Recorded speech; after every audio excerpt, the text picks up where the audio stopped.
Boa noite, tudo bom? Feliz de estar com vocês aqui. Foi muito bom a peça, né? Eu acompanhei desde o ensaio, a juventude envolvida ali, é muito bom. E a participação deles, né? A gente pode ver que eles estavam vibrando ali, fazendo todo aquele trabalho, né? De artistas mesmo, né? Foi uma bênção. E meu nome é Landerson, eu sou pastor, estou muito feliz de compartilhar a palavra de Deus nessa noite. Você que veio aqui, você já recebeu as bênçãos da música, da peça tão bonita, né, que mostra o amor de Deus e como Deus vai até o último momento para resgatar seus filhos. Ele faz todo o sacrifício, né? E a gente vai continuar falando desse amor. Eu queria convidar vocês a gente abrir a palavra de Deus. Se você tem a Bíblia ou no celular, a gente abrir o livro de João, no capítulo 3, no verso 16.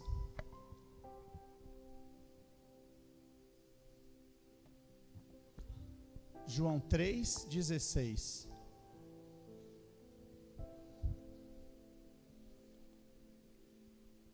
Vamos orar mais uma vez nesse momento.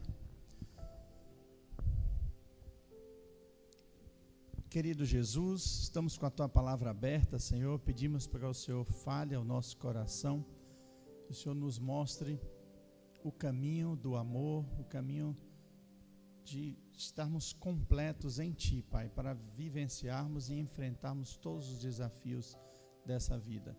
Nos ajuda a fazer a Tua vontade e a aprender da Tua palavra agora, em nome de Jesus. Amém. João 3 é um capítulo muito interessante. Ele começa contando sobre um homem, não é o tema de hoje, mas um homem chamado Nicodemos, que procura a Jesus. E é um homem que conhecia muito de teoria.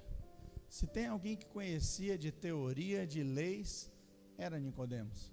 No entanto, Jesus de cara fala para ele: você precisa nascer de novo.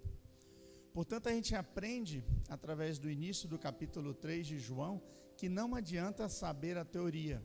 Muita gente sabe a teoria, sabe até os 10 mandamentos de cor. Mas, quando vai para a prática, não ama o seu próximo, não perdoa, não consegue esquecer quando alguém o fere.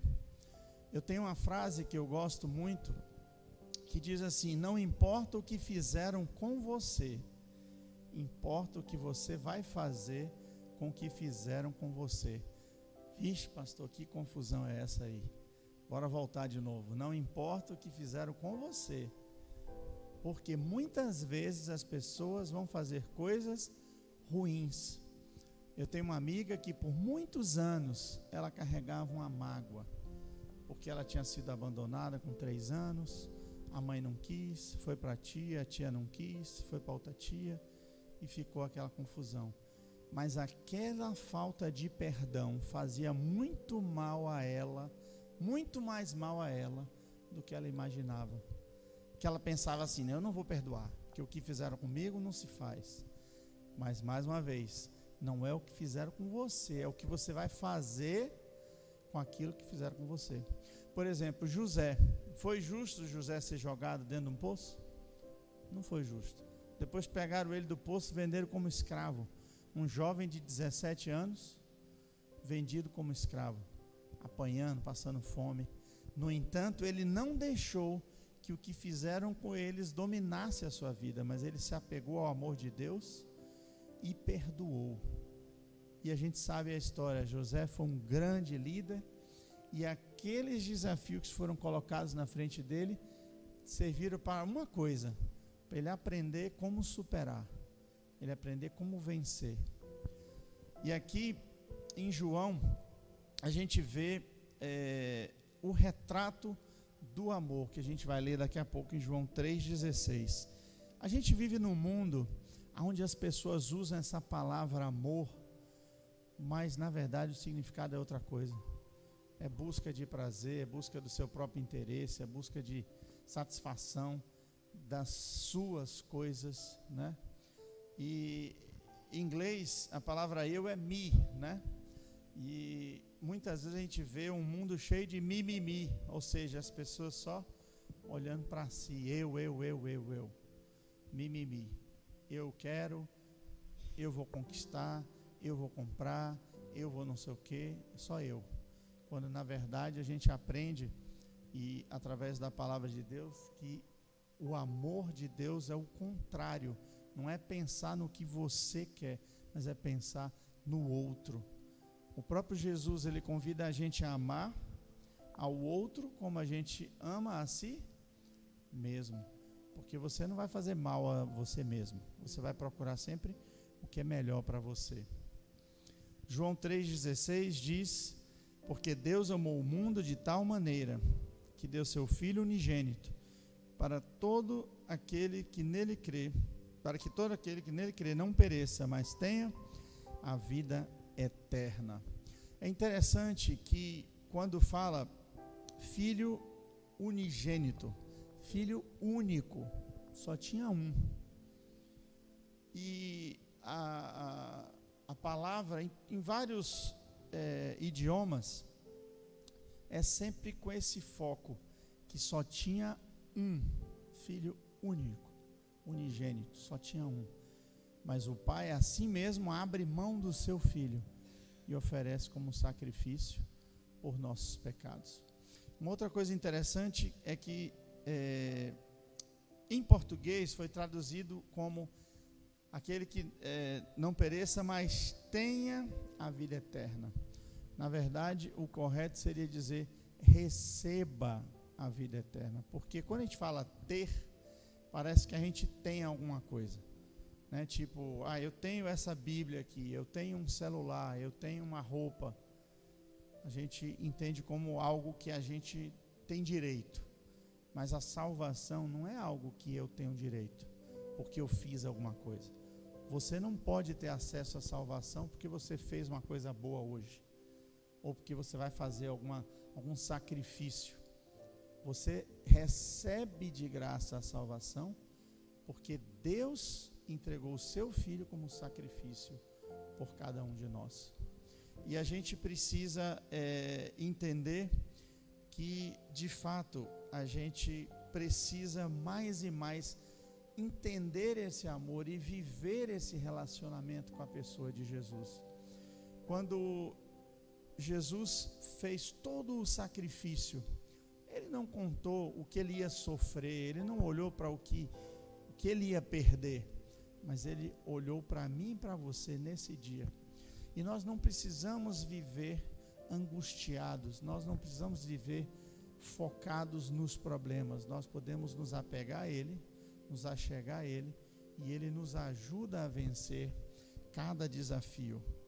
Eu fico vendo, como eu falei, que a gente tem um mundo de muita emoção. Hoje em dia antigamente você assistia um vídeo de 5 minutos tranquilo. Hoje ninguém quer assistir um vídeo de mais de 1 minuto. Quando passa de 1 minuto, até as crianças, eu percebi outro dia, meu sobrinho, ele vai ver um vídeo no YouTube, ele vai arrastando o dedinho para ver o final, porque se passar de 2, 3 minutos, é um mundo de muitas emoções, de muitas imagens, e isso às vezes faz com que o nosso pensamento fique acelerado, que a gente fique ansioso. E a gente precisa cuidar muito, porque essa história de amor contada por Jesus, essa história de amor que Ele quer que a gente tenha com Ele, a gente precisa mais e mais desacelerar e focar nesse relacionamento. E como que a gente consegue se relacionar com Jesus? Como que a gente alcança a salvação? Como que a gente tem esse relacionamento? Um relacionamento com Jesus, ele é semelhante a qualquer relacionamento. Quando você se relaciona com um amigo, uma amiga, ou o marido com a esposa, você precisa se comunicar, você precisa falar e você precisa ouvir. Dizem que os homens ouvem pouco, não é verdade, mulheres? A mulher quer falar, quer conversar, e o homem não quer ouvir. Às vezes as mulheres escolhem uma hora difícil para falar, né?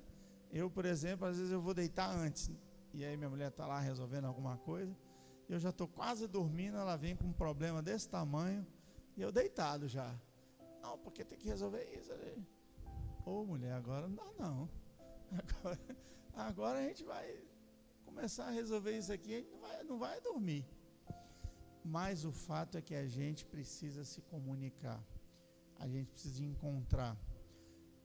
Nós homens temos que dar mais atenção, e quando a gente fala comunicar, conversar, é conversar estando atento, né? Não é, uma certa feita eu fui num restaurante e estavam 2 namorados, eles não falavam nem só no celular, os dois, cada um no seu, eles não falavam nem na hora de tirar o pedido, o garçom vinha com o cardápio ali, a anotação ali para tirar o pedido, aí o garçom vinha com um dava o pedido, depois o garçom ia com o outro, nem na hora no pedido eles paravam o celular. Aí eu fiquei pensando, veio fazer o que no restaurante? Fica em casa logo, fica em casa aí, cada um no seu celular, né? Cada um na sua casa, né? Nem precisa estar na mesma casa, porque não estão nem se olhando. A gente tem uma ferramenta que muitas vezes é mal usada. A gente fala em comunicar, mas comunicar não é só falar, é você falar quando o outro está atento para ouvir. Então Jesus quer ter essa conversa com a gente. A oração, segundo uma escritora chamada Ellen White, é o abrir o coração a Deus como a nosso melhor amigo. E como que você conversa com o seu melhor amigo?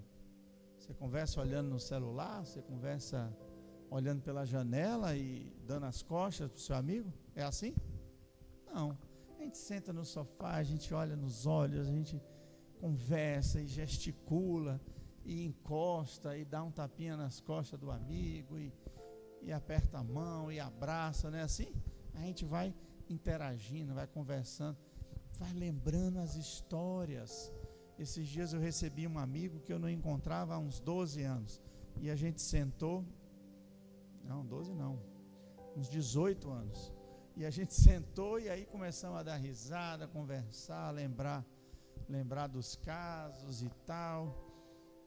Eu encontrei outro dia com um casal que a gente trabalhou junto, também muitos anos atrás. Agora em março eu vou fazer, você vê como é muitos anos atrás. Eles tinham casado, os dois são agrônomos, e não tinham filhos, e agora me chamaram por 15 anos da menina, quer dizer que já tem bastante ano, né? Uns 16 a 17 para 18 anos que eu os conheço. E a gente outro dia se encontrou e a gente conversou, a gente até perdeu noção do horário. E relembrando as histórias, eu lembro que uma vez a gente viajava por uma estrada muito ruim e o pneu furou. E aí a gente tinha que parar para trocar o pneu, e aí o step não saía. A gente ficava tentando, estava aluída o negócio e a gente ficou. Mas o pior não é isso, o pior é que o carro parou de frente para o cemitério. E era mais ou menos meia-noite. A gente dava risada. Rapaz, ó, se a gente qualquer coisa, vamos ali pedir ajuda, deve ter bastante gente ali. Ficava perturbando.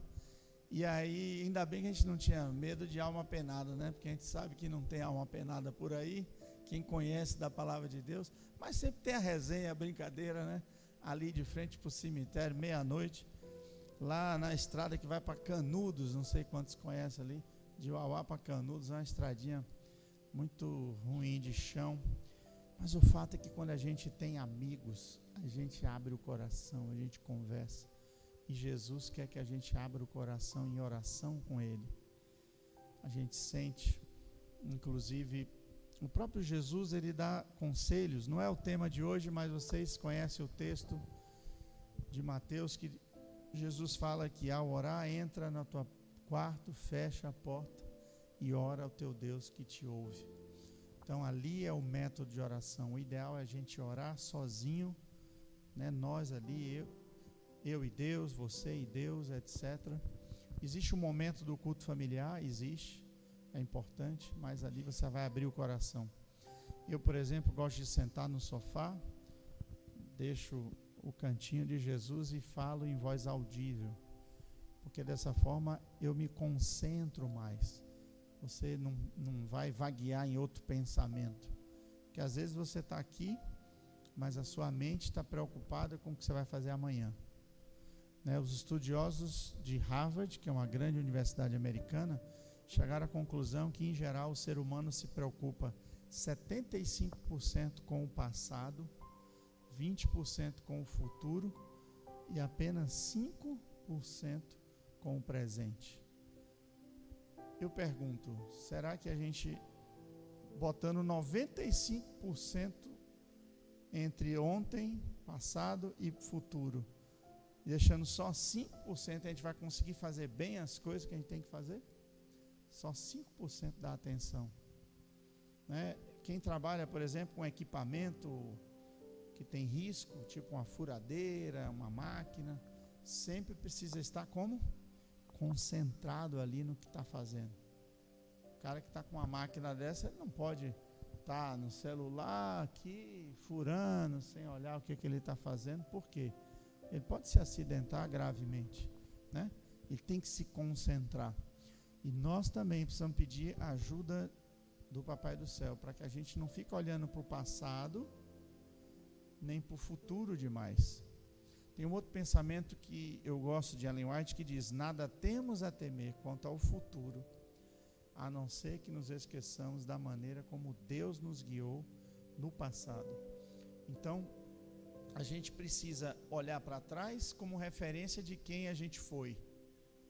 Nós todos, ao aceitarmos a Jesus, podemos olhar para o passado e entender que somos pecadores e que Jesus nos perdoa e que nós vamos avançar para conhecer mais e mais a Jesus até que Ele venha. Mas se a gente se concentrar apenas no passado, a gente vai ter um risco de não olhar para o presente nem para o futuro. A gente precisa se concentrar em Jesus e no que Ele tem para nos oferecer. Uma coisa interessante que eu também separei, 1 Coríntios capítulo 13, se você puder abrir, 1 Coríntios capítulo 13, tem um texto que é muito conhecido, 13:7, 1 Coríntios 13, versos 7 e 8. Aqui fala sobre o amor. Como é o amor de Deus? Como é? Diz assim, 1 Coríntios 13, 7 e 8: tudo sofre, tudo crê, tudo espera, tudo suporta. O amor nunca falha, mas havendo profecias serão aniquiladas, havendo línguas cessarão, havendo ciência desaparecerá. É interessante. Depois, se você tiver tempo, você pode ler todo o capítulo. Se você tiver, eu gosto muito de ouvir Cid Moreira lendo a palavra de Deus. É uma voz tão bonita, todos os dias eu coloco o texto bíblico, o capítulo que eu vou estudar no dia. Eu vou lá no Reavivados. Por exemplo, amanhã vai ser 2 Coríntios 8. Só fui checar se estava certo. Então eu coloco lá para ouvir. Faça essa experiência se você puder, à noite ou amanhã, bote 1 Coríntios 13, Cid Moreira no YouTube para você ouvir, é muito bonito. Veja que contraste. O amor que o mundo prega é o amor do eu e eu. É o amor de busca de prazer, é o amor de sensualismo, é o amor da pessoa se preocupar consigo mesmo. No entanto, o verdadeiro amor é o oposto de tudo isso, porque aqui o texto diz: tudo sofre, no verso 7, tudo crê, tudo espera, tudo suporta. Quantas pessoas às vezes dizem: eu não amo mais fulano, meu marido, meu namorado, o que seja, acabou o amor, não tem mais o amor. Mas sabe, queridos, o amor é uma escolha também. Você pode escolher amar. E você pode e precisa, para que você ame, você precisa conhecer o verdadeiro amor. Porque se você não tiver a referência do amor puro, do amor verdadeiro de Jesus Cristo, vai ser muito difícil você amar da maneira correta. Você pode fingir que ama, por interesse, porque já está ali, já tem tanto tempo com aquela pessoa, mas o verdadeiro amor, ele brota a partir do momento que a gente se relaciona com a pessoa de Jesus, que é amor. Ele não tem amor, Jesus, ele é amor. Por isso, em 1 João 4,8 diz: aquele que não ama não conhece a Deus, porque Deus é amor. Ou seja, se você diz que conhece a Deus e não ama seu vizinho, então você é mentiroso, e o amor de Cristo não está em você. Porque aquele, que não ama é porque não conhece, ainda não conhece, não sabe. E é interessante, a palavra conhecer no português é uma significado muito diferente do conhecer no grego, por exemplo, que é a língua onde foi escrito: aquele que não ama não conhece a Deus. Porque para dizer conheço, eu posso, por exemplo, chegar e... como é seu nome? Heraldo. Eu posso dizer assim: olha, eu já vi Heraldo umas 4 vezes. Eu vi ele no encontro da igreja, vi aqui, tal. Eu já conheço Heraldo. Já fui até na rua onde ele mora. Digamos que ele mora... Você mora aqui perto, não? Ali na frente, já passei e tal. Mas na verdade eu não conheço muito sobre ele, e ele não conhece muito sobre mim. A palavra conhecer no grego é você conhecer profundamente. Para você dizer que conhece uma flor, você tem que ter lido sobre aquela flor. Vamos supor que você está estudando sobre a margarida. Então você vai ler no livro como é que é a margarida, onde é que ela nasce, qual é a época que ela floresce e tudo mais. Vai estudar a teoria sobre a margarida, e depois você vai a um jardim, você vai colher uma margarida, você vai cheirar uma margarida, você vai tocar na pétala, e aí sim você vai dizer: agora eu conheço essa flor chamada margarida. Mas a gente, no português, você encontrou uma vez, por exemplo, vizinho de prédio ou de casa, a gente encontra, sabe o nome e o apartamento, sabe o nome e a rua. Não, aqui na rua de baixo é o vizinho de baixo, é o vizinho de cima, A gente consegue até ter algumas características, Eu lembro que tinha um vizinho que morava embaixo, quando eu morava ali no Jardim Baiano, que ele dizia assim: você não me leva a mal não, mas tem um barulhinho que acontece na sua casa de vez em quando. Aí ele descreveu.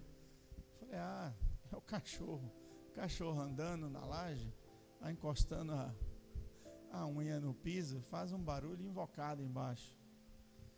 Aí eu aproveitei, eu digo: eu também tenho uma curiosidade, tem uma bola de gude que na sua casa sempre cai, parece uma bola de gude assim, ela faz toque.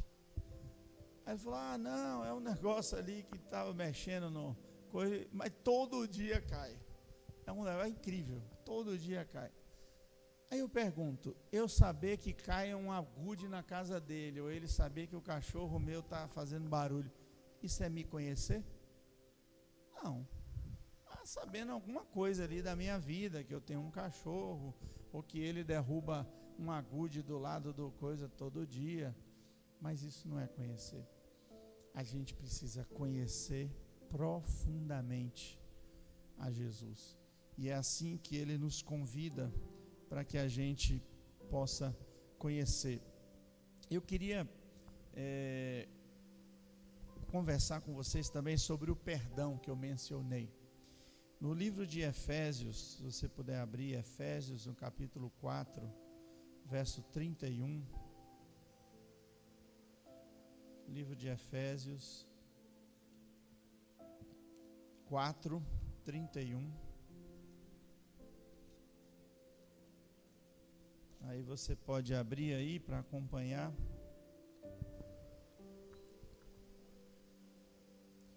Aqui vamos aprender sobre o perdão O perdão é interessante. O perdão liberta a alma de quem perdoa. Quem perdoa fica livre para se concentrar em construir, restaurar, ao invés de se consumir em rancor. Eu conheço muita gente que não perdoou e o ódio consumiu a pessoa até o final de sua vida. A pessoa fica rancorosa, fica amargurada, fica focada em ódio, né? Diz assim, primeiro Efésios 4:31, diz assim, que não haja no meio, 31, Efésios 4:31, que não haja no meio de vocês qualquer amargura, indignação, ira, gritaria e blasfêmia, bem como qualquer maldade. Pelo contrário, sejam bondosos e compassivos uns com os outros, perdoando uns aos outros, como também Deus em Cristo perdoou vocês.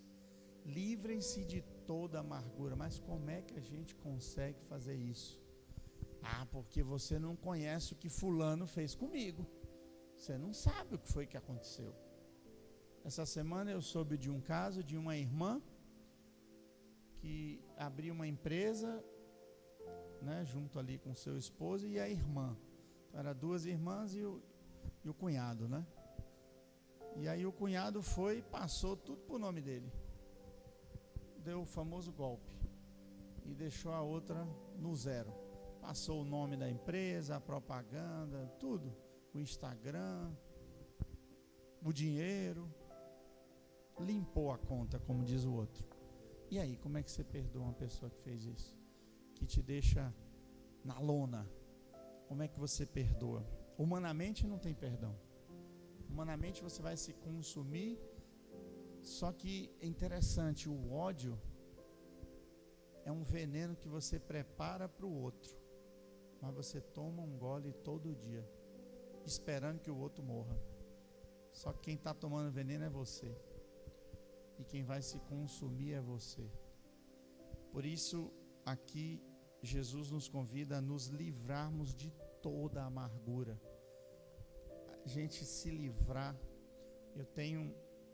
Meu avô visitava muitos hospitais, entre eles o Santa Isabel, e ele visitava cada quarto, orava, e um dia ele estava lá visitando um quarto e veio um médico e disse: olha, eu preciso que você vá visitar um quarto lá no final do corredor.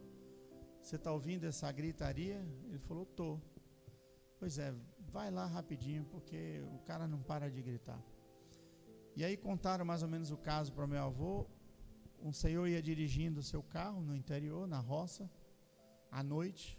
Ele ia devagar, com 50, 60 por hora. Só que estava escuro e atravessou a pista sem olhar, sem nenhuma sinalização, uma charrete com um cavalo. Atravessou bem na frente dele. E ele freou de todo jeito e ele não conseguiu parar o carro a tempo e acabou matando o rapaz que ia na charrete. E ele gritava, ele gritava, ele gritava. E meu avô entrou, pegou a Bíblia e leu: Ele é quem perdoa todas as nossas iniquidades. E aquele homem disse: leia de novo.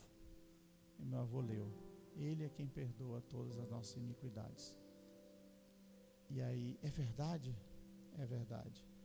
E aquele homem parou de gritar. Meu avô orou com ele e ele foi para casa. Ele não tinha nada fisicamente. Ele gritava porque aqui dentro tinha uma angústia, uma culpa dele entender que foi ele o culpado. Mas, no entanto, aquele homem entendeu que Jesus nos perdoa. Jesus sara. Jesus pega aquele peso que está aqui, aquela angústia que está aqui na mente, aquela tristeza, aquele desespero por uma situação que a gente tem para resolver e não sabe como vai resolver, e ele pega tudo e traz para ele. Eu não sei qual é o desafio que você vive, eu conheço os meus. Às vezes as pessoas olham para a nossa vida e acham que a nossa vida é uma maravilha. Olha aí, que beleza e tal. Geralmente, a grama do vizinho sempre é mais verde, não tem essa frase? Você olha só para o lado bom da vida do outro. O cara está passando com um carro, o cara acabou de fazer a fachada da casa, está bonito, mas dentro de cada vida a gente sabe as angústias, os desafios, as contas para pagar, o medo, o ódio às vezes porque alguém fez alguma coisa contra você, ou alguém não reconheceu tudo que você fez por aquela pessoa. Mas Deus nesse dia nos convida para que a gente se chegue bem pertinho dele, porque ele convida para que a gente perdoe. E eu quero ler um texto aqui, já finalizando. Diz assim, ó: o sentimento de culpa prejudica as forças vitais. Está no Ciência do Bom Viver, no livro Ciência do Bom Viver, página 241. Diz assim: desgosto, ansiedade, descontentamento e remorso, sentimento de culpa e desconfiança, todos tendem a consumir as forças vitais e a convidar a decadência e a morte. Quando a gente foca em não perdoar, quando a gente foca só no problema, a gente tem a tendência de olhar para baixo. Mas nós precisamos olhar para Jesus. E Ele vai nos transformar. Ele vai nos dar a força que a gente precisa para vencer. A gente vai ter uma música agora? Tem alguém que vai cantar? É você que vai cantar? Pronto. A gente vai ter uma música agora e o apelo de Deus para nós hoje é, primeiro, aceitar o amor de Jesus. Andar pertinho dele. Quantos querem andar mais perto de Jesus a partir de hoje? Amém. E como é que a gente anda perto de um amigo? A gente tem que se relacionar, falar e ouvir. A gente vai continuar falando mais sobre esse relacionamento com Jesus durante essa semana.